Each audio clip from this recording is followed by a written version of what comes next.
Make some noise. This is Sound Off Sports. Hello and welcome to Sound Off Sports. I'm your host, Mike Davis, joined by my producer, James Edward Barrickman IV. James, a lot of college basketball we got to talk on this show. We're going to be getting into everything from Coach Cal leaving Kentucky for Arkansas. We're going to do a lot on my man, Dan Hurley, but we got to talk first about Caitlin Clark, the phenom, the superstar. James, we were asking everybody at home, listen, she's projected to be the #1 pick in the WNBA draft. The Indiana Fever are excited. A lot of their games, you were telling me, James, are already going to be televised. Everybody knows she's going to be going there. But the rookie salary for the top 4 picks in the WNBA draft, it's only about $76,000, right? $76,535. We asked you at home, should she take that or some bigger cash offers like Ice Cube offering her $5 million to go play in his Big 3 3-on-3 basketball league? What did the people at home have to say, James?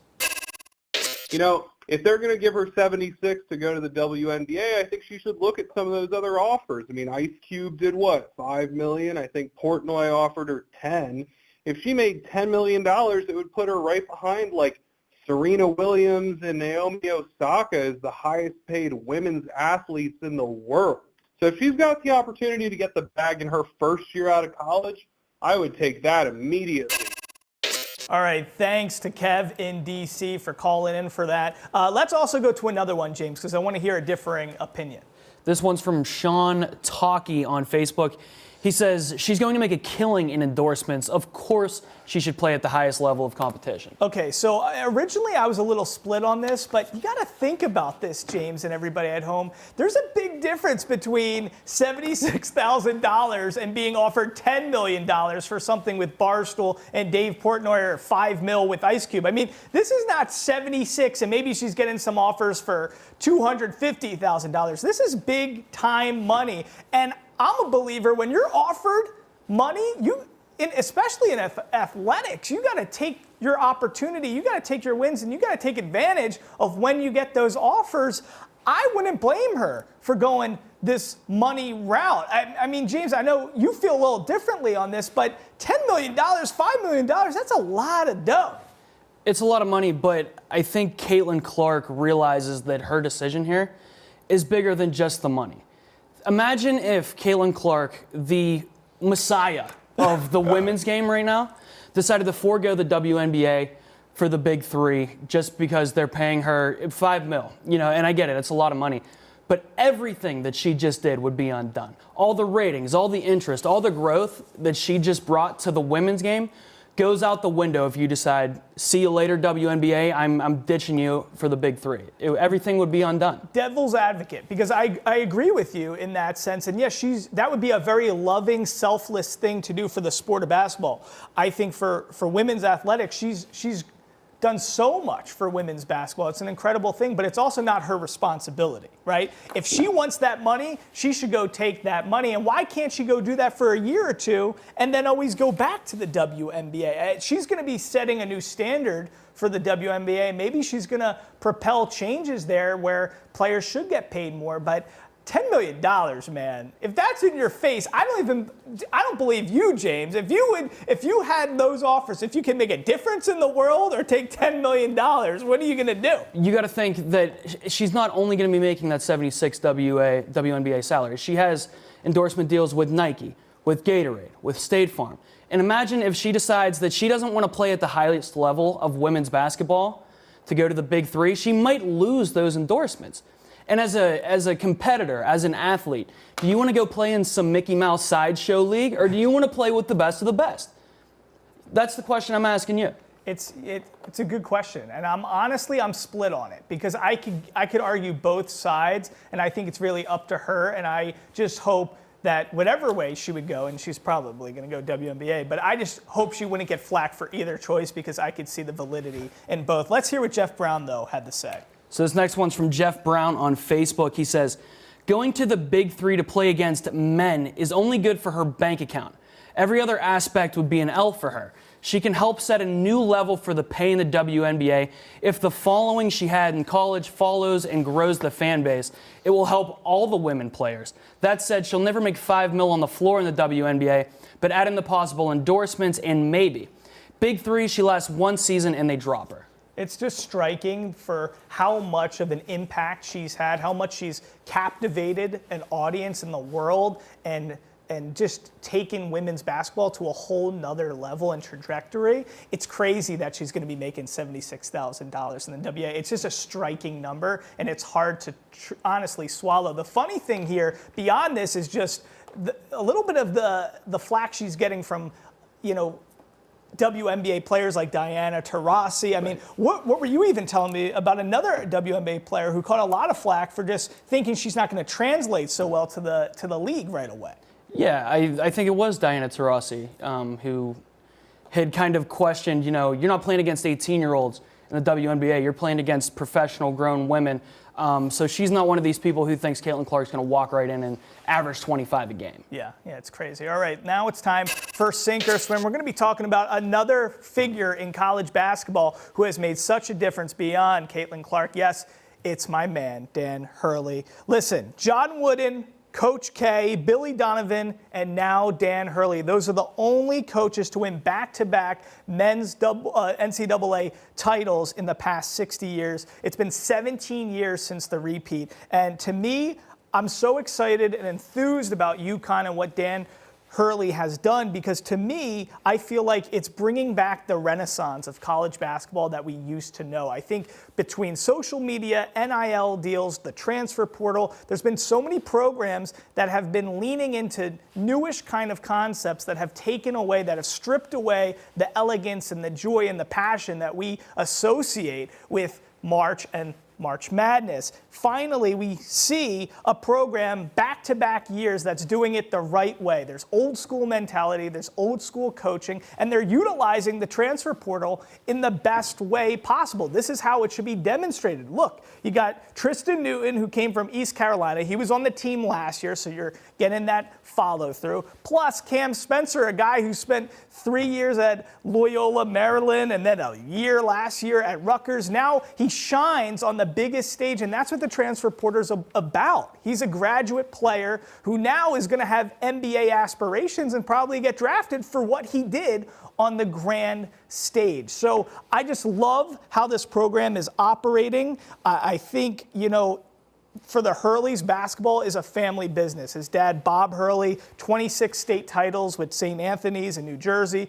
Then Danny went to play at Seton Hall with PJ Carlissimo, his brother. Bobby is a coach with Arizona State, of course, had great March Madness storied career with Duke. So it's incredible. There's a lot of stories that are being told about the dragon underwear and the M&Ms and the superstitions, but at the end of the day, what Dan Hurley and UConn has done for college basketball is paramount. And I think the combination between Caitlin Clark and Dan Hurley and what's happening there, it's just going to be amazing for future years to come. And this is a great way to have that, craft that balance, have that happy medium between the transfer portal, NIL, this newness combined with some of that old school basketball that we love. Guys, coming up after a short break, we got to talk more Caitlin Clark.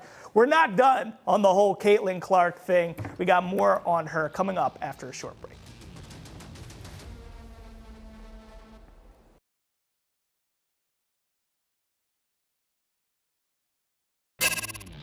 Welcome back to Sound Off Sports. Okay, we got to continue with all this Caitlin Clark drama, all this excitement that has you guys really crazed and going through a lot of great comments that we got. We're going to start right now, James, with Rich, right?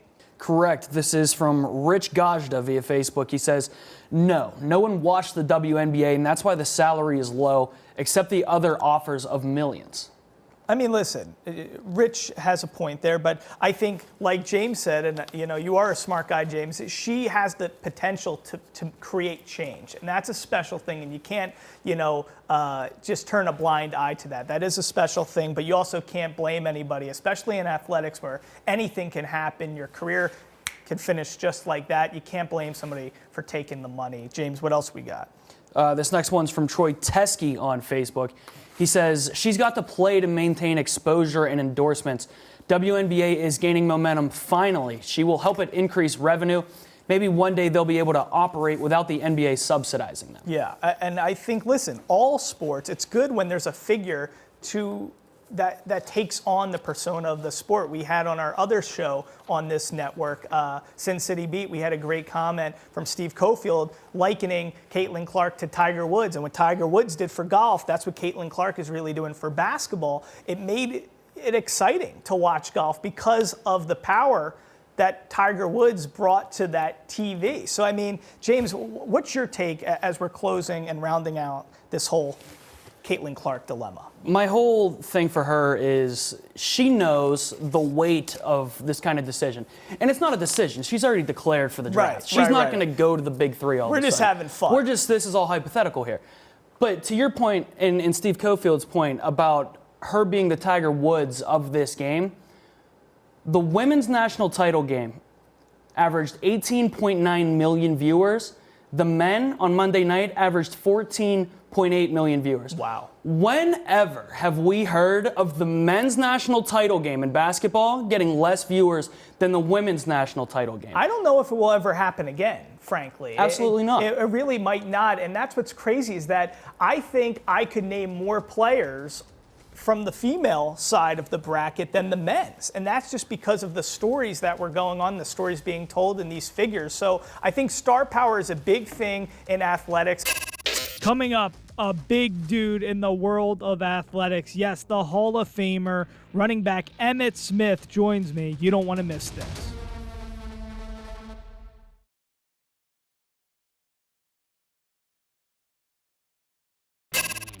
Let's talk some football. So obviously, this NFL offseason was pretty crazy. I mean, the amount of movement from the running backs in just free agency, craziness. DeAndre Swift goes to the Bears. Saquon goes to the Eagles. Tony Pollard goes to the Titans.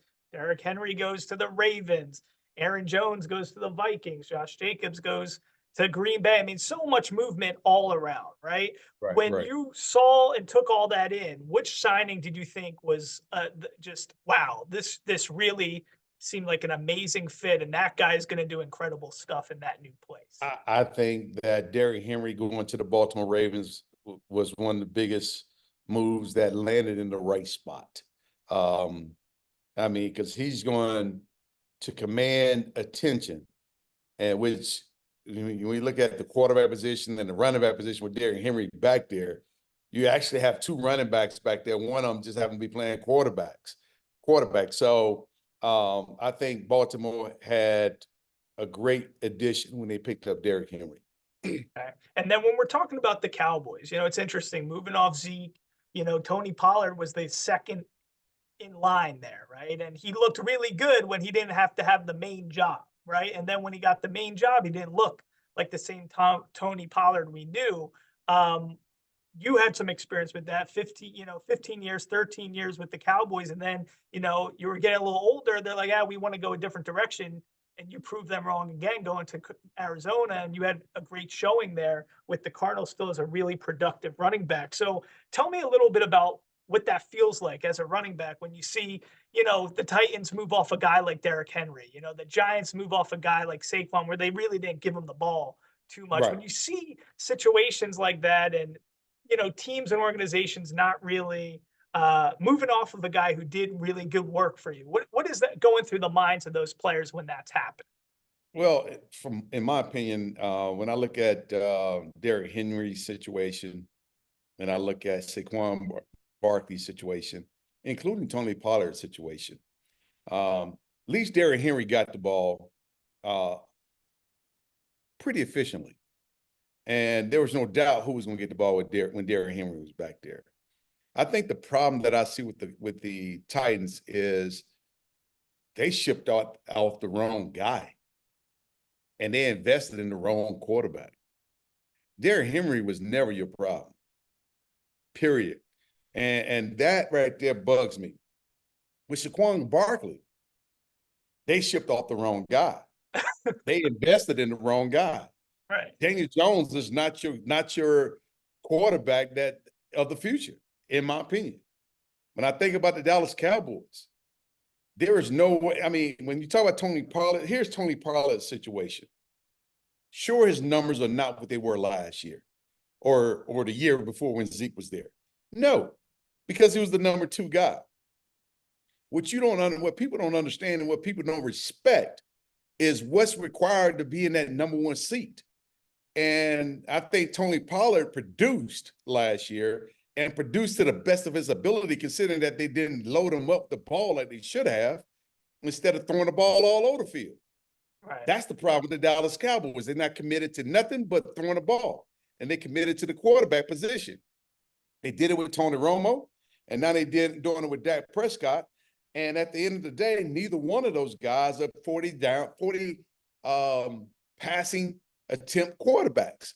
Right. They're great, efficient quarterbacks. And if you want to call them game managers, call them game managers, because game managers can get to the Super Bowl and game managers can get there with a complete offense. And so Tony Pollard was cursed by having such a great season behind Zeke Elliott. The problem is when you become the number one guy, everybody on the defense is gearing up to stop the number one guy. And definitely the only thing that's going to hurt is your stats not going to be at 5 yards per carry. It's going to be at 4-point-something yards per carry. And if that makes you look bad, shame on everyone else for not recognizing the difficulties of the number one position. He was there for the whole entire season. Period. The best ability is availability. He was available, and you did not utilize him in the way that he should have been utilized. Shame on you, Dallas Cowboys. Wow, very interesting stuff. Last question for you. If you were given advice to any of these guys going into new situations or drafts coming up, rookie running backs coming into the league, it seems like what you're saying, a lot of success in the NFL is not only just predicated on personal development and having the right attitude and ability, but also circumstantial, and yes, how you fall in line in terms of play calling, O-line, all those types of things. So what kind of advice would you give to somebody who wants to maximize their ability, but they also aren't in control of their destiny? It's a tough situation to be in. And you're the guy who you have the best stats to prove it. So the only thing I can say to any player coming out in today's football is, one, get yourself physically and mentally and emotionally ready to play the game full throttle, and be as great as you can possibly be during your tenure wherever you are. But understand this, the NFL stands for not for long. It's a true business. They're not loyal to you. So why should you be loyal to them? Be the best version of yourself, hit the free agency market, and find out and go to the place where you want to go, or stay where you want to stay. Because if they want you there, they would do everything to keep you there. They're doing everything to keep Daniel Jones, but they're shipping all Saquon Barkley. It just doesn't match up. Kirk Cousins can move around and make over $300 million and not win anything, win a few games, but yet he still has a key position. Russell Wilson, who was a Super Bowl champion quarterback, goes to Denver and they run him out of town. And nobody says nothing about that. I mean, period. And poor Justin Fields. They don't even develop him, don't even give him the tools to even be successful. And they run him out. Thank goodness for a guy like Mike Tomlin. Because here he is giving these two guys an opportunity to, and I know Pittsburgh is committed to doing the right thing, because they always generally do the right thing. Not really too many disgruntled players come out of Pittsburgh except for Antonio Brown. And he's a little crazy. I'm not even going to go that far, but that's why I say except for Antonio Brown. So Pittsburgh, understand, when you go to Pittsburgh, you know what you're getting. Right. You're getting a hard-nosed coach that's committed to excellence, that's demanding excellence, and you're going to play hard-nosed football for 4 quarters. And therefore, you got to be ready.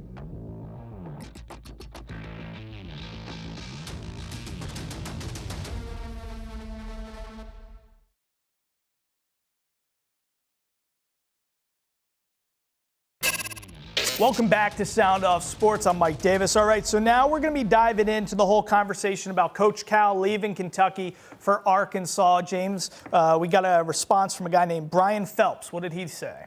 So this is Brian on Facebook. He says, the last few years absolutely was not Kentucky standard. Yeah, I agree. We asked everybody at home, did Coach Cal underachieve or overachieve during his time with the Kentucky Wildcats? I mean, 15 seasons, 4 Final Fours, and only 1 title. But think about all those draft picks. I think I saw a number like 26 first-round NBA draft picks.